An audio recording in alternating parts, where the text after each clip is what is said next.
Porque em certa época do Brasil, nos anos da chamada República Populista, né, entre 1945 e 1964, tinham 3 partidos que ficaram célebres à época, e eram partidos nesse sentido, ideológico, você sabia quem era quem.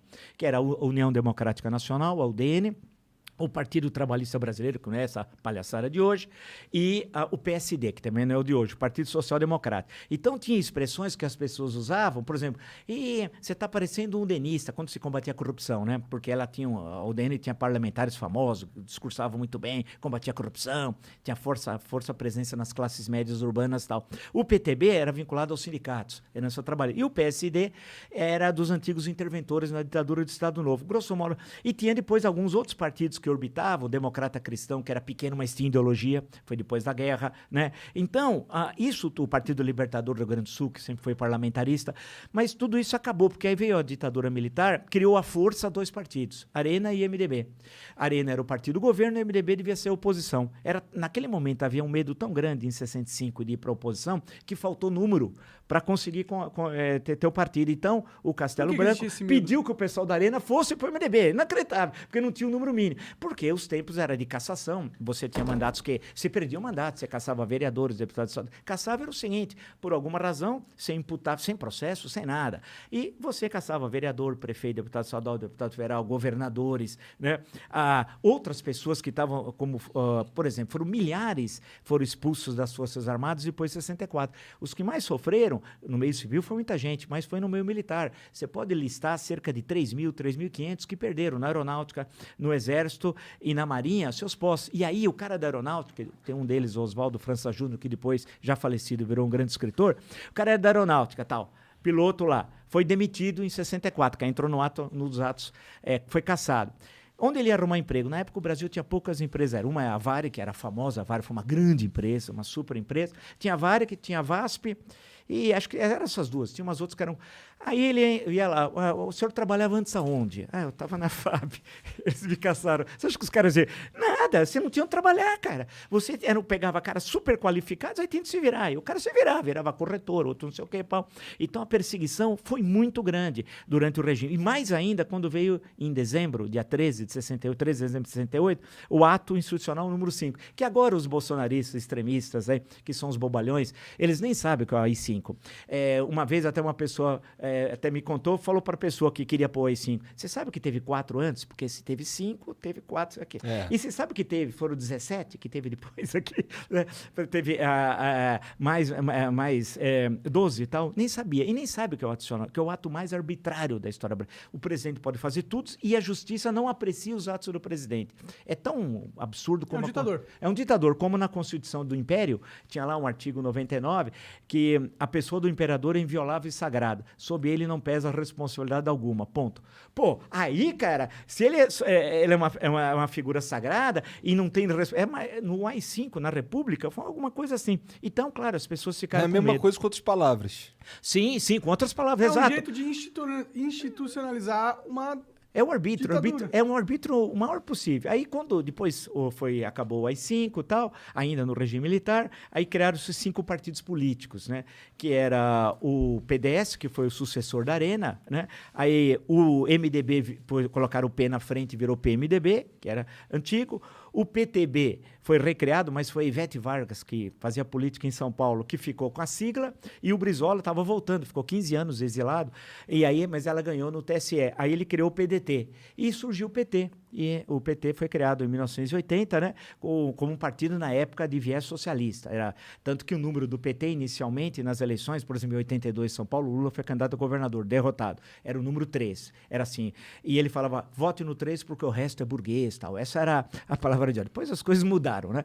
Mas aí eram 5 partidos. Aí veio a redemocratização de 85, 86, aí ampliou-se o leque. E aí foi criando. Tanto que na eleição de 89, 29 anos depois da última eleição, que foi em 60, eleição direta para presidente, foi, puxa, para minha geração, a gente imaginava que nunca mais ia votar, né, para presidente da República, que desde 60, aí em 89 foi a que teve mais candidatos, teve 22 candidaturas, né? Puta merda. Os debates tem no YouTube, vale a pena assistir trechos, debates fantásticos, que tinha os personagens políticos super tradicionais e pessoas caricatas também, tinha de todo tipo. Era melhor antes? Sim, era. A qualidade política? Sim, era. Como eu sou historiador, né? Historiador é meio nostálgico. nostálgico. Eu sou santista também, então são dois problemas, né? Que deve ser lembrado. Na época do Pelé, foda. É duro ver agora, o cara não dá passe de 3 metros, mas os políticos eram melhores. A formação da elite política brasileira, isso explica o rápido crescimento econômico, porque você tinha políticos, homens públicos, na maior parte, que entendiam o que estava acontecendo, né? E que tinham boa formação e entendimento do que estava ocorrendo no mundo. Porque a gente tem que lembrar que nós não estamos fora do mundo, né? A gente tem a mania de olhar para o próprio umbigo. E ousadia, né? Quando eu citei o caso do JK, do Juscelino Kubitschek, você imagina essa questão da capital, porque essa questão da mudança da capital está em todas as constituições da República desde 1891, que é a primeira. Era mudar a capital do Rio para o interior. Por que mudar para o interior? Era pra fugir da população. Não. Essa é uma lenda, viu, que criaram. Na verdade... Não faz sentido. Na verdade, era a questão seguinte. Primeiro, em termos estratégicos, militares, era um problema você ter a capital à beira-mar, né? Então, Madrid não é à beira-mar, você vai pegando várias tal, né? De capitais importantes, não era Londres, etc. O ataque marítimo foi Paris, para a capital, né? Claro, então havia essa questão, mas havia uma questão da interiorização do desenvolvimento. Era ocupar o oeste, que era... Né, se você for pegar, um dos meus livros foi sobre o estado de São Paulo. No final do século XIX, o mapa de São Paulo chegava até Bauru. De Bauru para frente era assim, sertão desconhecido. Ninguém sabia o que tinha. Quando você olha o centro-oeste, então, era mais ainda, precisava ocupar tudo aquilo. Então, a construção de Brasília ali já era uma questão que vinha do final do século XIX, era antiga. Ele cumpre a promessa das constituições. E era essa questão de interiorizar o desenvolvimento. Dessa forma, você construiu estradas Belém-Brasília, né? Fazia toda essa vinculação do litoral com o interior, levar o desenvolvimento econômico para o interior, ocupar o interior, que também tem a questão estratégica militar, que o Brasil tinha problemas em relação à sua ocupação, e a questão do progresso. O Brasil crescia para diabo. Porque o otimismo não é aquele otimismo babaca, né? Não, era otimismo real, porque o país crescia e precisava ocupar seu território. Vamos se preparar para um futuro próximo que está vindo aí. Que era o próximo milênio, que é o que nós estamos vivendo. Por isso que a capital é tão revolucionária. Você pega em termos urbanísticos, é uma cidade que não tem paralelo no mundo, não tem esquina. Brasília não tem esquina. Para nós, a tradição das cidades precisa ter esquina, né? E não tem. Você olha os edifícios públicos, a radicalidade. Parece que, se você olha o Palácio do Planalto, parece que ele paira no ar e tal. E ele inventou, o Niemeyer, que era um gênio da raça, a Praça dos Três Poderes. Ou seja, vai ficar tudo aqui, ó.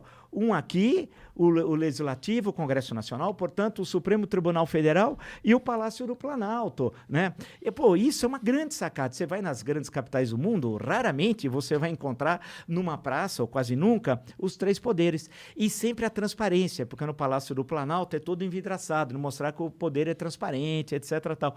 Então, havia tudo aquilo. E as pessoas melhoravam de vida, concretamente. Um dos meus trabalhos que eu fiz, que eu gosto muito, que é a história da migração nordestina para São Paulo, chama Quando Eu Vim-me Embora, que é uma passagem de uma música, né?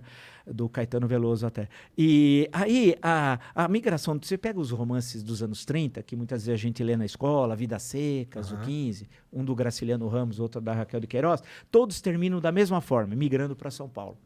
Que era seca. Você está naquela seca do cão, você está lá o semiárido brasileiro é o semiárido mais populoso do mundo e você não tem futuro, porque você vive numa pequena cidade, quem manda é o coronel. Se você não fazer o que o coronel quiser, você está frito. Então, as secas sucessivas vai destruindo a infraestrutura econômica, mas mantendo o poder político do coronel. Então, você tem, no final do Vidas Secas, por exemplo, você tem um deslocamento. Assim, a Vitória fala para o Fabiano, fala, aqui não dá, eu quero criar os 2 filhos, aqui chega, não dá mais, e vem a migração para o sul. O sul traduz por São Paulo.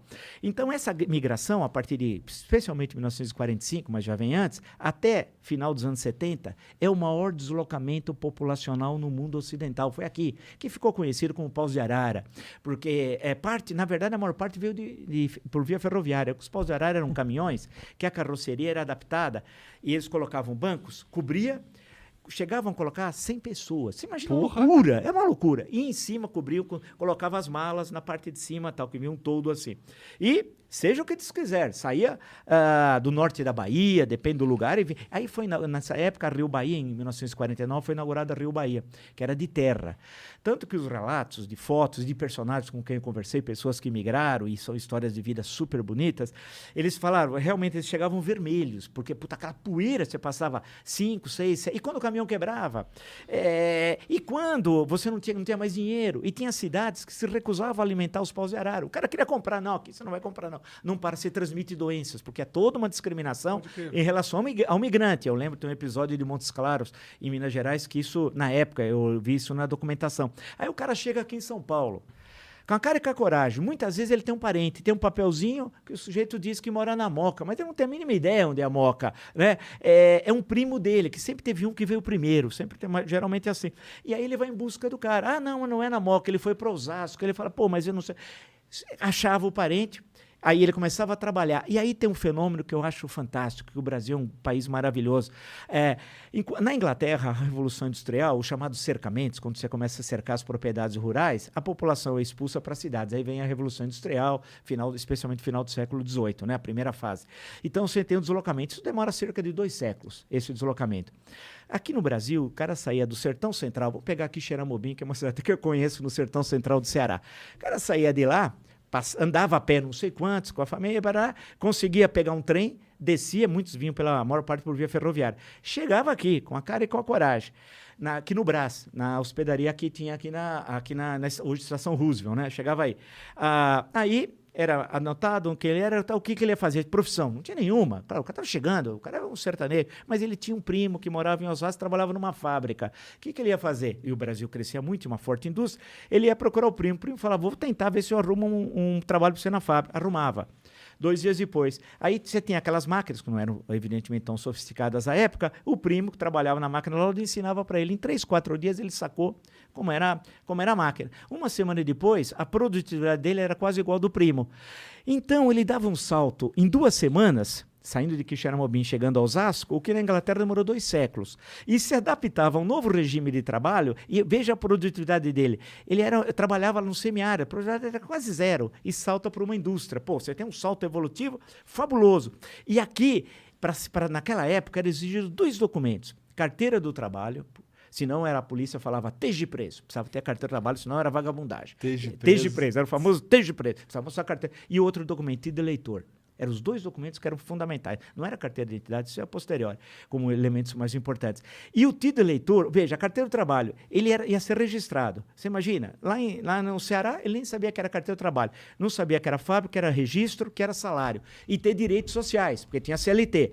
Aí falaram para ele que tinha um tal de sindicato. Mas eu não sei quem é o sindicato. É um cara que trabalha aqui? Não, o sindicato é a organização. Se filiava. E aí recebeu o título eleitor. Ele ia poder votar. E votar em quem ele queria. Porque lá em Quixeramobim ele votava no que o coronel mandava. Falava, olha, você tem de votar. Aqui, daí que tem os fenômenos Jânio e Adhemar em São Paulo, Jânio Quadros e Adhemar de Barros, que são lideranças populistas e muito dinâmicas no campo econômico. Aí ele passa a votar em quem ele quer. Pô, isso é uma tremenda revolução política, uma revolução econômica e uma revolução de vida. Porque ao chegar aqui, o que ele quer? Educar os filhos. Aí há muita demanda pelo ensino público e tal. E o que vai ocorrer? Ele, aqui em São Paulo, vai viver melhor do que o pai dele, que ficou lá em Quixeramobim. E o filho, que vai entrar na escola, vai viver melhor que o pai aqui. Então, você tem essa progressão no interior das próprias famílias. Então, o progresso está concreto. Toda a zona leste de São Paulo é mais ou menos ocupada nesse período, até São Miguel Paulista, porque tinha algumas fábricas que eram referências aqui em São Miguel Paulista, por exemplo, e que as pessoas, a Nitroquímica, tal, tinha uma série de empresas que as pessoas vinham. E tanto que São Miguel, uma época, ia chamar São Miguel dos Nordestinos, teve até um plebiscito, mas depois acabou ficando só como São Miguel tal. Na zona sul de São Paulo, idem também, a forte presença nordestina. E aí você tem, e no ABC, o Lula é produto desse processo histórico, né? São Bernardo, São Caetano, Santo André, e a região metropolitana, e mesmo o interior de São Paulo, que recebe muitos imigrantes. Muitas cidades têm até nome de cidades baianas, por isso que elas passam a receber depois o nome Paulista, porque era idêntico ao nome que tinha na Bahia. Entendi. E não pode ter 2 cidades com o mesmo nome. Então, então você tem aquele crescimento. Então, o país dava tudo certo.